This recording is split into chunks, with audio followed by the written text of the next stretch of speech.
하나님은 살아계십니다. 하나님은 살아계십니다. 살아계신 하나님께서 주시는 그 믿음으로 가득 채워지는 주일 오전 예배 되기를 간절히 소망합니다. 이 시간 우리 앞뒤 좌우에 계신 분들에게 인사할까요? 믿음을 가득 채웁시다. 아멘. 약국에 어떤 한 남자가 헐레벌떡 뛰어 들어갔어요. 그러더니 그 약사에게 다급한 목소리로 이렇게 외칩니다. 선생님, 선생님, 딸꾹질을 멈추는 약 좀 주세요. 딸꾹질 멈추는 약이요. 그랬더니 이 약사가 순간 고민하죠. 딸꾹질을 멈추게 하는 약이 있던가? 그러더니 순간 이 약사가 기지를 발휘를 하더니 손님 잠깐만 기다리세요 하더니 잠깐 이렇게 숙여 있다가 일어나면서 갑자기 난데없이 그 남자의 뺨을 후려쳤습니다. 뺨을 후려쳤어요. 그러더니 씩 웃으면서 이렇게 말해요. 딸꾹질이 멈추셨나요? 이렇게 이야기를 했습니다. 그런데 이 남자가 뺨을 맞은 남자가 뺨을 빨갛게 달아오른 뺨을 만지더니 딸꾹질은 제 아내가 하고 있는데요. 네, 이렇게 얘기를 했다고 합니다. 네. 약사는 깜짝 놀래주면 딸꾹질이 멈춘다라는 확실한 믿음을 갖고 확실하게 뺨을 때렸지만 믿음의 대상이 잘못된 거였어요. 딸꾹질은 그 약국에 찾아온 남자가 아니라 차 안에 있는 그 사람의 아내가 딸꾹질을 하고 있었다고 합니다. 여러분, 우리가 믿음을 갖는 것은 정말 중요한데요. 믿음도 어떤 믿음을 갖느냐가 참 중요합니다. 그리고 누구를 믿느냐가 참 중요합니다. 이 아침에 말씀을 통하여 살아계신 하나님이 주시는 바른 믿음을 갖는 여러분 되기를 축복합니다. 우리 한 번 더 인사할까요? 바른 믿음을 가집시다. 아멘. 감사합니다. 믿음은 하나님이 주시는 선물입니다. 믿음은 내가 만들거나 내가 노력해서 얻을 수 있는 것이 아니에요. 하지만 우리 하나님께서 사랑하는 자녀들에게 믿음을 주고자 하면 아무리 연약해도 아무리 부족해도 주님이 믿음을 줄 때 우리는 믿음으로 가득 채워질 줄 믿습니다. 전능하신 하나님께서 설득해서 설득되지 않을 수 있는 영혼은 없어요. 하나님께서 부르시는데 그 하나님 앞에 나오지 않고 버틸 수 있는 사람은 아무도 없습니다. 이 아침에 우리가 무더운 여름 또 휴가철이고 바쁜 이때에 지친 우리의 심령을 가지고 주님 앞에 온 것은 하나님께서 저와 여러분을 불러주시고 믿음을 채워주시기 위함임을 믿는 여러분 되기를 바랍니다. 우리가 운전을 하다가도 차에 기름이 떨어지면 어디를 찾아갑니까? 네, 주유소를 찾아가죠. 내 영혼에 믿음이 떨어질 때 우리는 누구를 찾아가야 합니까?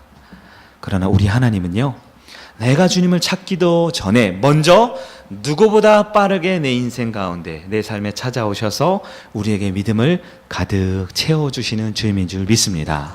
이 아침에 다른 많은 분주한 것들, 해야 할 것들이 있지만 하나님만 바라보며 나에게 믿음 채워주시는 그 하나님 붙들며 나아가는 여러분 되기를 바랍니다. 오늘부터 우리가 아브라함에 대한 말씀을 한 달 정도 살펴보기를 원합니다. 하나님께서는 아브라함에게 찾아오셔서 오늘 15장 1절에 이후에 여호와의 말씀이 환상 중에 아브라함에게 임하셨다라고 말합니다. 하나님은 아브라함에게 창세기 12장부터 찾아오셨어요. 그런데 우리가 오늘 15장 말씀을 통해서 진짜 상속받는, 진짜 상속자를 얻을 수 있는 큰 믿음을 갖기를 바랍니다. 하나님께서는 아브라함에게 오시자마자 하신 말씀이 무엇이냐? 1절에 따르면 아브라함에게 두려워 말라라고 말씀하십니다. 내가 너의 방패가 되고 상급이 되어주겠다라고 이렇게 말씀을 하셨어요. 그런데 여러분, 사실 아브라함은 승승장구하는 삶을 살고 있거든요. 두려울 것이 별로 없는 삶이 아브라함의 인생이었어요. 여러분, 성경을 조금 앞에 살펴보면 창세기 12장 보면 아브라함에게는 모든 남성들이 부러워할 만한 가장 부러운 것이 무엇이냐? 바로 예쁜 부인을 가지고 있었습니다.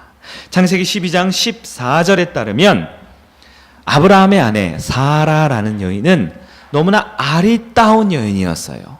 그의 미모를 따라올 자가 없었어요. 가는 곳마다 그 지역에 다스리는 영주, 그리고 심지어 이집트의 왕까지도 이 사라를 보고 반해서 그 사라를 자신의 부인으로 얻고 싶을 정도로 아름다운 부인을 아브라함은 갖고 있었습니다.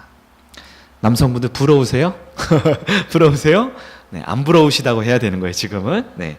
또한 아브라함은 많은 재산을 가지고 있었어요. 12장 16절에 따르면 파라오 왕에게 받은 재산, 이미 그가 하란 갈대아 우르에서 나올 때도 엄청난 재산을 가지고 있었는데요. 12장 16절에 따르면 파라오 왕이 그에게 양과 소와 노비와 나귀와 낙타 등의 많은 당시에 가질 수 있는 재물을 주었습니다. 13장 2절에 따르면 아브라함이 가축이 많고 은과 금이 풍부하였다라고 성경은 말해요.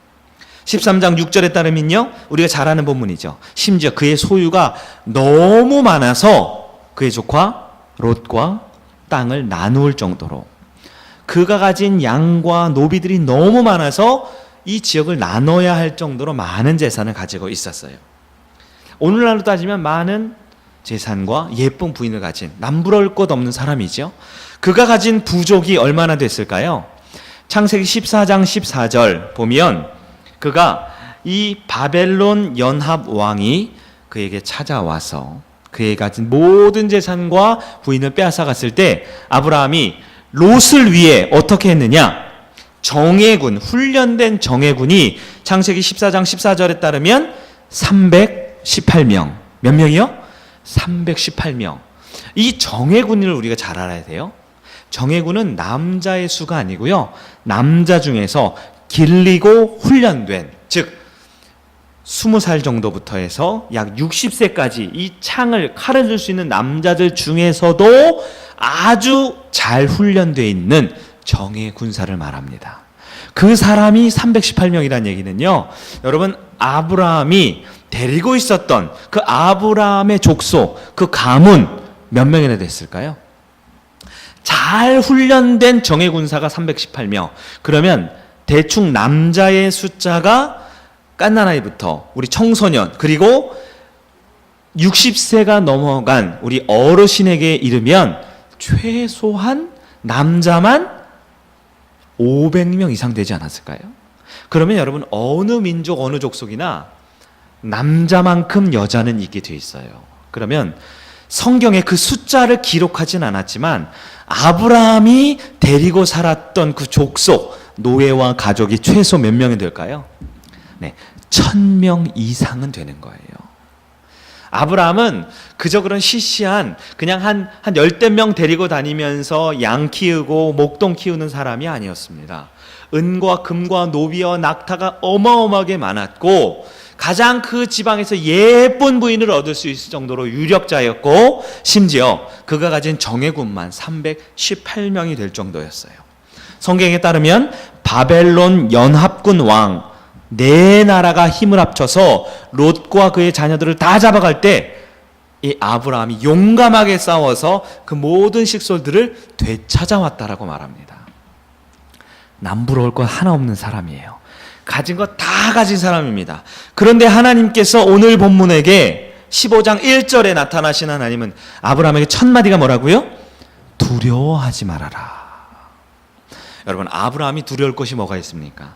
아브라함이 부족한 것이 무엇입니까? 그러나 아브라함에게 딱 한 가지 없는 것이 있었습니다. 딱 한 가지 부족한 것. 그것이 무엇입니까? 바로 자식이 없었습니다. 그가 가진 많은 부와, 그가 가진 많은 족장의 명예와, 그가 가진 많은 수많은 재산들을 상속해줄, 물려줄 자신의 친아들이 없었다라는 것. 그것은 많은 경제를 가지고 많은 군사와 심지어 이 지역의 가장 힘센 명예를 가진 아브라함이었지만, 예쁜 부인을 가지고 있었지만 그에게 씨가 없었다라는 것, 아들이 없었다라는 것은 너무나 그를 두렵고 심지어 좌절과 절망하게 만들었다라는 것입니다. 지금은 그렇지 않아요. 지금 오늘날에는 의학이 발달해서 의학적으로 발견해내지만 당시 고대에는요, 아들을 낳지 못한다. 이것은 곧 신의 저주를 받고 있다는 것을 말합니다. 2절 말씀에 따르면 아브라함이 이르되 주 여호와여 무엇을 내게 주시려 하나이까? 나는 자식이 없사오니. 아브라함이 지금 여든이 다 된 아브라함이 하나님과 대화를 할 때 가장 먼저 그의 마음에 나오는 것이 무엇이에요? 자식이 없다라는 거예요. 여러분, 사람은요, 기도할 때 무엇을 기도합니까? 모든 사람은 우리가 불 꺼놓고 음악을 틀어놓고 기도하자 그러면 마음속에 가장 심각한 것을 아뢰게 돼 있어요. 내 삶에 가장 시급하고 가장 중요한 문제를 기도하게 되어 있습니다. 아브라함이 지금 나이가 여든이 되고 세상 남부러울 것 아무것도 없는데 그의 앞에 찾아온 하나님 앞에 한 첫 마디가 무엇이었어요? 나는 자식이 없다라는 것입니다.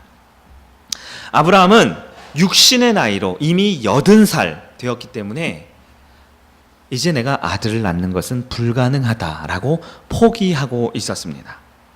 그런데요, 하나님께서 주신 약속이 있었거든요. 아들을 주시겠다라는 그 약속을 믿고 지금까지 살아왔는데 기다리고 기다리다가 이제 지친 거예요. 이제 포기하는 심정에 이르렀습니다. 그렇게 잊고 살려고 했던 아브라함, 2절 후반부에 따르면 뭐라고 합니까? 나의 상속자는 이 다메섹 사람 엘리에셀이니이다. 하나님, 나한테 뭘 주신다고요 지금? 또 뭘 주신다고요? 돈 주신다고요? 돈 필요 없어요. 많은 종을 주신다고요? 나 이제 종 필요 없어요. 내가 데리고 있는 종만 벌써 1000명인데요. 다른 거 다 필요 없어요. 그런 거 없어도 하나님, 이쯤 되면 그냥 내가 가진 거, 지금까지 내가 살아온 거 그냥 내가 살겠습니다. 다른 거 필요 없습니다. 상속자? 그냥 내가 데리고 있는 애들 중에 제일 똑똑하고 제일 유능하고 제일 충실하고 제일 나를 평생 책임질 만한 한 명 뽑아놨어요. 엘리에셀이라고 똑똑한 친구 있습니다. 그 친구 그냥 상속시키면 됩니다. 그런데요, 아브라함이 하나님 앞에 이렇게 자기가 해온 것을 말하다 보니까 슬슬 열이 받기 시작해요. 왜요? 하나님이 아들을 준다고 약속해 준 게 있거든요. 우리 3절 말씀을 볼까요? 아브라함이 또 이르되 주께서 내게 씨를 주지 아니하셨으니 내 집에서 길린 자가 내 상속자가 될 것이니이다. 하나님은 아브라함에게 씨를 준다고 약속해 주셨는데 아브라함은 그 말씀을 믿었다가 이제 80이 되고 이제 육신의 나이로 낳을 수 없자 이제 하나님한테 슬슬 열받기 시작하는 거예요. 3절 말씀의 그 분위기를 보세요. 네, 뉘앙스를 보세요. 하나님 앞에 좋게 말하고 있는 게 아니에요. 하나님이 씨를 준다며요. 약속했잖아요. 그런데 뭘 준다고 지금 또 나왔습니까? 뭘 두려워하지 말라는 거예요. 내가 두려워하는 거 아시잖아요. 자식이 없는 거. 사람들 이렇게 돈 많고 이렇게 명예롭고 이렇게 많은 사람들 데리고 있지만 종들이요 뒤에서 다 수군거려요. 신의 저주를 받았다고요. 돈이 많으면 뭐합니까? 물려줄 자식이 없는데요. 내가 나이가 이제 다 들어서 이제 연로한데 한 푼 물려줄 아들 하나 없는 비참한 내 인생. 하나님 때문에 그 약속만 믿고 살았는데 내 인생 이게 뭐란 말입니까? 아브라함은 하나님한테 화가 날 대로 나 있어요. 하나님 앞에 하는 말이 뭡니까? 하나님, 두려울 거 없어요. 나 건들지 마세요.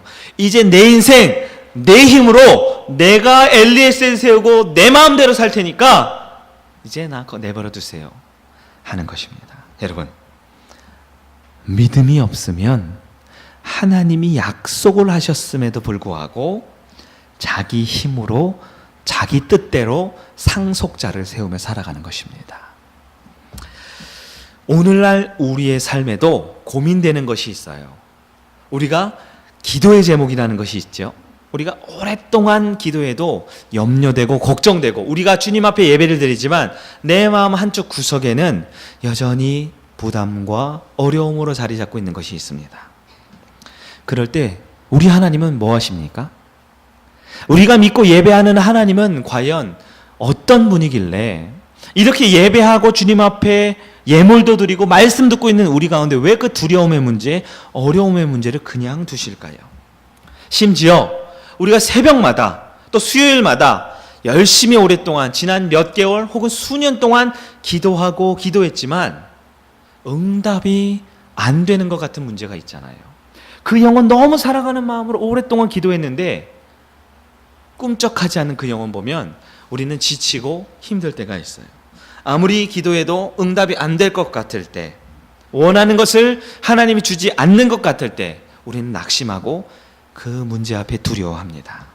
이제는 지치고 포기하는 것에 이르러 마음이 상하려 할 때가 있어요. 하나님 약속하셨잖아요. 주신다며요. 믿음으로 기도하면 주신다고 했잖아요. 그런데 왜 우리의 가정은, 왜 내 기도는, 왜 그 영혼은, 우리 연약한 육신은 변화가 없는 것 같습니까? 그럴 때 우리는 낙심하고 좌절할 때가 있습니다. 기도할 때마다 이제는 하나님 앞에 은혜로 기도하는 게 아니라 우리 군인들처럼 악으로 깡으로 기도하다 못해 이제는 하나님이 원망스러울 때가 있어요. 너무 오랫동안 기도했지만 안 되면 이제는 그 기도를 나도 잊어버릴 때가 있습니다. 돈이 필요하지만 하나님께 매달리는 게 아니라 그냥 열심히 사업해서 남들처럼 돈을 잘 버는 게 중요한 거 아닌가? 건강이 연약해서 기도했지만 기도한다고 되겠어? 좋은 의사 어디 없어? 이 병원 저 병원 우리는 찾아다니기 쉽죠. 자녀 문제 하나님 앞에 내어 맡겼지만 안 되는 건 어쩔 수 없어요. 그냥 일단 자녀가 좋은 대학, 좋은 직장, 결혼 잘하는 거, 성공하는 게 내 인생의 더 중요한 문제로 그렇게 우리가 믿음이 점점 약해질 때가 있다는 것이죠. 믿음이 없으면 우리가 예배를 드리지만 주님의 그 약속의 말씀을 끝까지 붙들지 못하는 거예요. 우리가 믿음이 연약해지면 내 인생, 내 힘과 내 능력으로 이 세상의 방법으로 살아갈 수밖에 없는 것 우리의 모습입니다. 그러나 하나님께서는 오늘 본문 가운데 아브라함에게 찾아오십니다. 그리고 아브라함에게 먼저 믿음을 주셨어요. 그리고 자식을 주셨습니다. 하나님은 아브라함에게 약속한 자식을 주셨습니다. 그러나 먼저 약속된 아들을 주시기 전에 먼저 하나님은 믿음을 먼저 주시는 것이 오늘 본문의 말씀입니다. 아브라함은 믿음이 없는 사람이에요. 우리가 아브라함 하면 믿음의 조상이라고 잘 알고 있지만 아브라함은 믿음이 너무나 부족했습니다. 하나님이 아들을 주시겠다라는 약속을 끝까지 붙들지 못하고 자기 힘으로 엘리에셀을 세웠어요. 뒤에 본문에 나오지만 자기 힘으로 또 몸종 하갈을 통해 이스마엘을 얻기 시작합니다. 우리는 베드로만 예수님을 부인하고 저주한 줄 알지만 아브라함도 하나님을 배신했던 거예요. 주님의 약속을 끝까지 믿지 못하고 조금 기다려보다가, 조금 기도해보다가, 조금 참아보다가 내 삶이 변화가 없는 것 같으면 그 믿음을 지키지 못하고 인간적인 방법으로 살아갔던 것입니다. 그러나 아브라함은 오늘 본문 말씀에 하나님의 말씀을 믿기로 결단했습니다. 상속자를 주시겠다는 그 약속의 말씀을 믿기로 결단했습니다. 지금 내 힘으로 세우는 그 상속자는 진짜 상속자가 아니다라는 그 하나님의 말씀을 믿기로 결단한 거예요.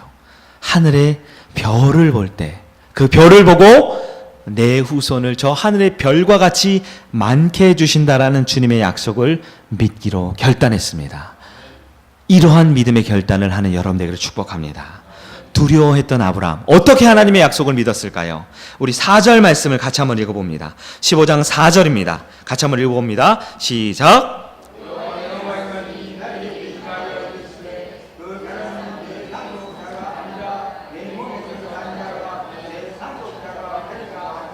아멘. 하나님께서는 엘리에셀, 아브라함이 최선을 다해서 세워놓은 그가 상속자가 아니다라는 것을 말씀해 주시고 설득시켜 주셨습니다. 하나님께서는 이미 80년이 넘게 자식을 안 주셨어요. 왜요? 아브라함에게 먼저 믿음을 가득 채워주고 싶었기 때문입니다. 엘리에셀은 인간의 방법과 인간의 노력으로 세운 엘리에셀은 진짜 상속자가 아니다라는 것을 하나님께서는 말씀해 주시고 설득하셨어요. 밤새도록 설득하셨습니다. 아브라함은 아니에요 하나님, 엘리에셀을 제 상속자로 할게요. 아니에요, 내 육신의 나이가 벌써 80살인데요. 아니에요 하는 아브라함에게 하나님은 집요하게 말씀을 통해 그는 너희 상속자가 아니다라는 것을 깨닫게 해주셨습니다. 5절 말씀 볼까요? 5절에 같이 있습니다. 시작.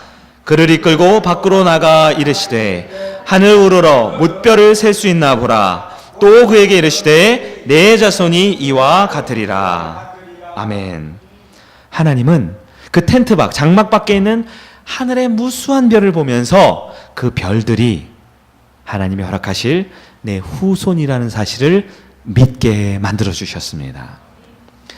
별을 쳐다보면 별이 뭔가요? 별은 그저 별일 뿐이에요.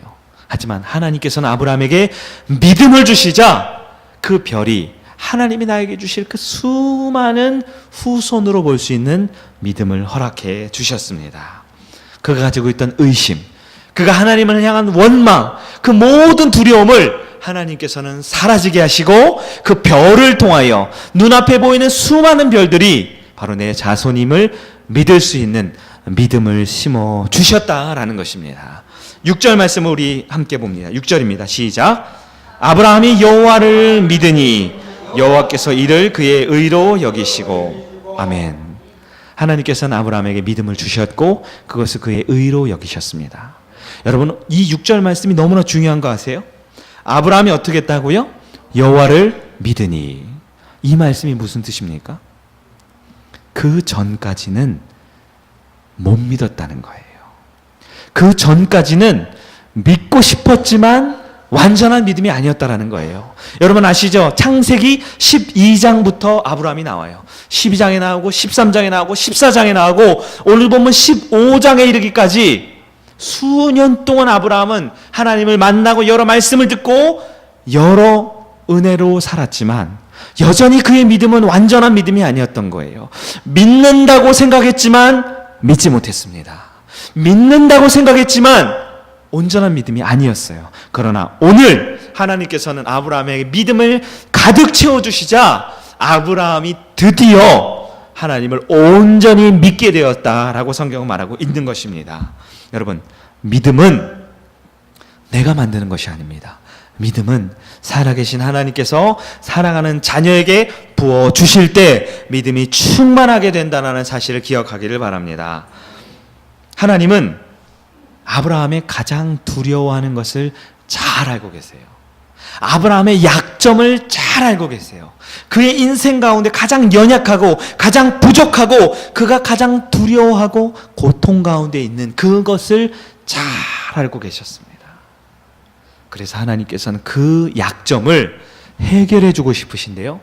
그 약점을 세상의 방법이나 세상의 돈이나 세상의 능력이 아니라 하나님이 주신 믿음을 채울 때 그 약점을 극복하게 해주고 싶은 것이 하나님의 심정이었습니다.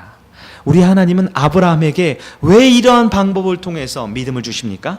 하나님은 선택한 자녀에게 축복하실 때, 상속자를 주실 때, 은혜를 주실 때 가장 먼저 믿음을 채워주시는 하나님이십니다. 믿음을 가득 채워주시고 그 믿음으로 말미암아 믿음이 가득 찰 때 그에게 허락하신 축복을, 상속자를 주는 하나님임을 여러분 기억하는 여러분 되기를 바랍니다. 우리 예수님께서도 이 땅에 사역하실 때요, 믿음 없이 살지 않으셨어요. 예수님께서 말씀을 하시며 수많은 군중들이 몰려들어서 예수님을 환호하고 예수님께 열광했습니다. 그러나 예수님은 그 많은 인기를 의지하지 않았습니다. 예수님이 가는 곳마다 기적을 베풀 때마다 수많은 사람들이 놀라고 예수님을 심지어 왕으로 세우려고 했습니다. 그러나 예수님은 그런 인기와 사람들을 의지하지 않았습니다. 그가 예루살렘에서 마지막 날 목숨이 위험할 때에 제자들이 예수님 보고 도망갑시다, 이대로 있으면 우리 다 죽습니다, 도망갑시다 할 때 예수님은 그런 두려움이나 염려와 걱정 가운데 살지 않았습니다. 예수님 오직 끝까지 믿음을 지키셨습니다. 믿음으로 사역하셨고 믿음으로 십자가의 사역을 완성하셨습니다. 그러한 믿음을 본받는 저와 여러분 되기를 축복합니다.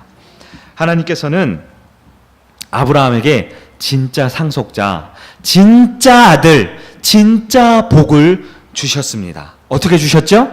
믿음을 통해서 주셨습니다.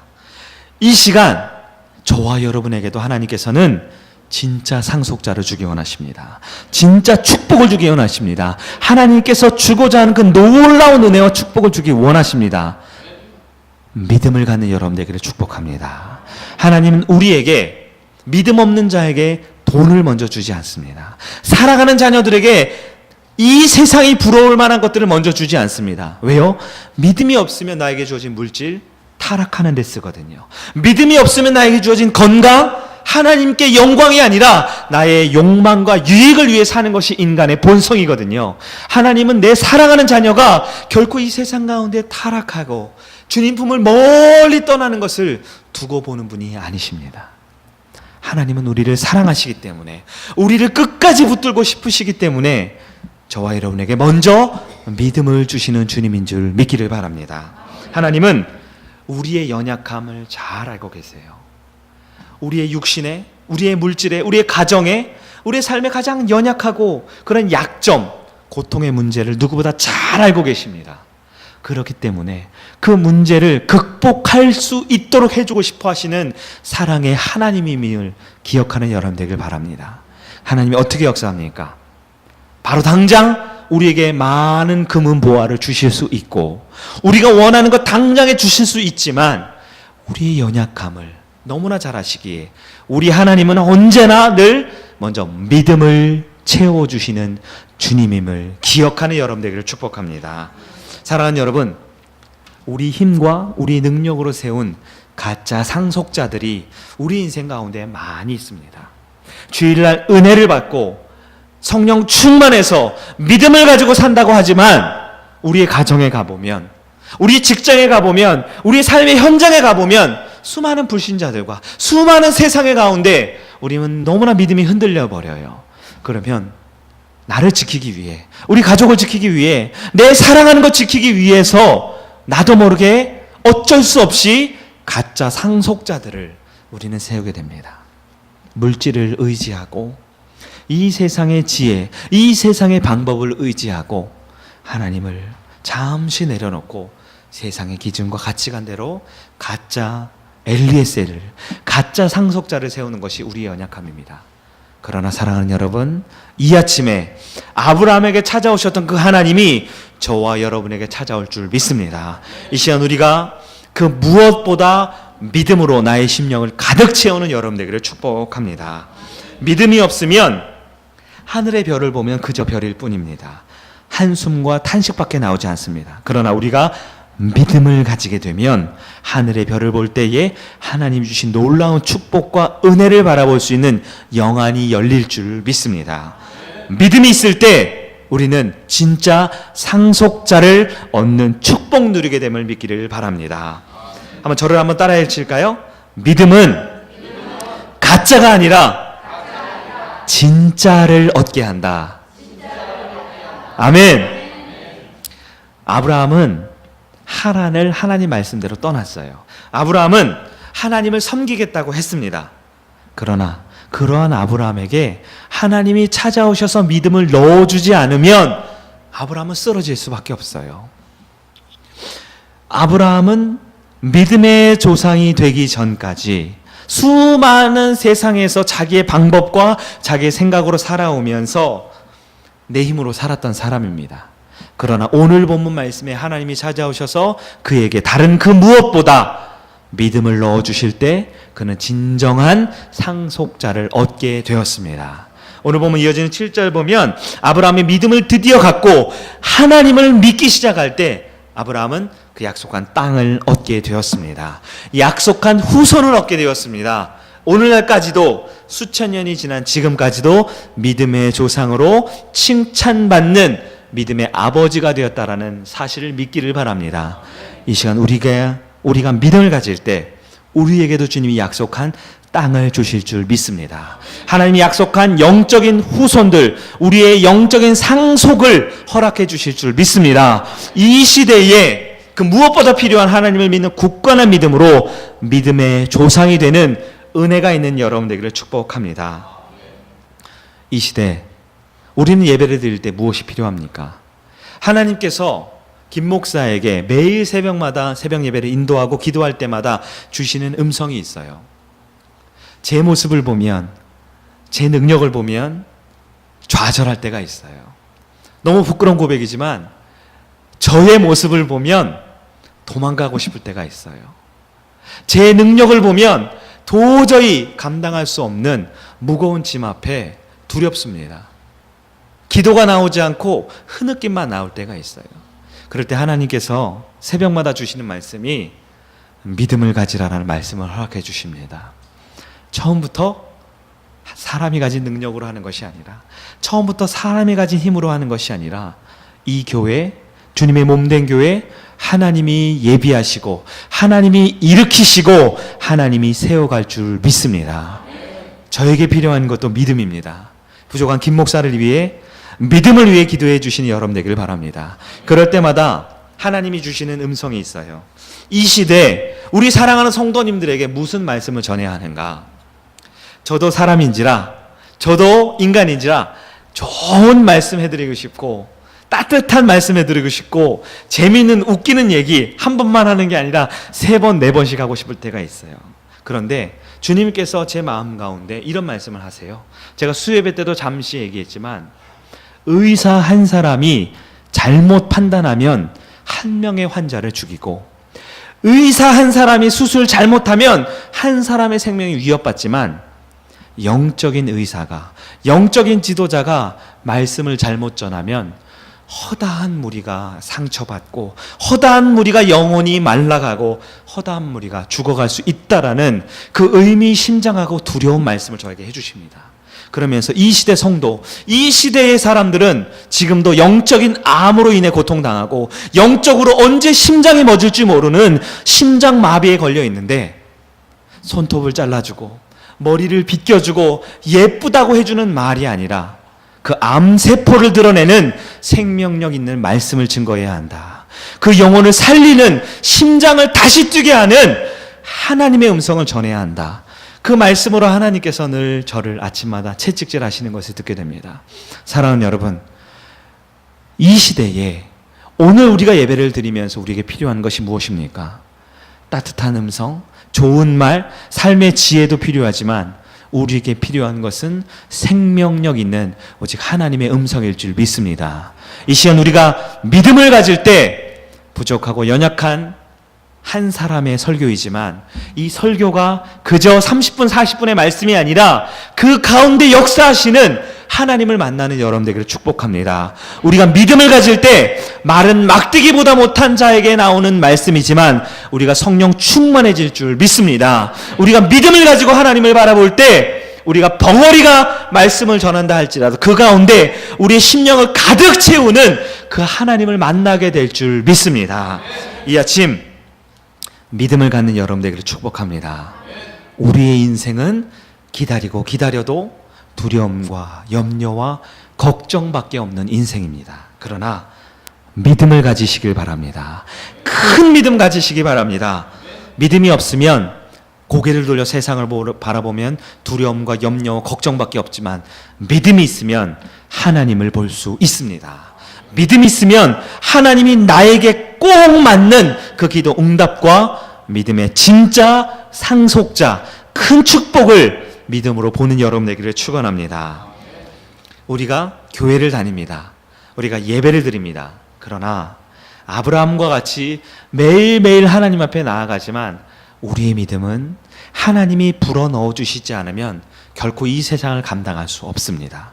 믿음이 있다고 생각하지만 우리는 너무나 연약한 믿음으로 내 힘과 능력으로는 살 수 없습니다.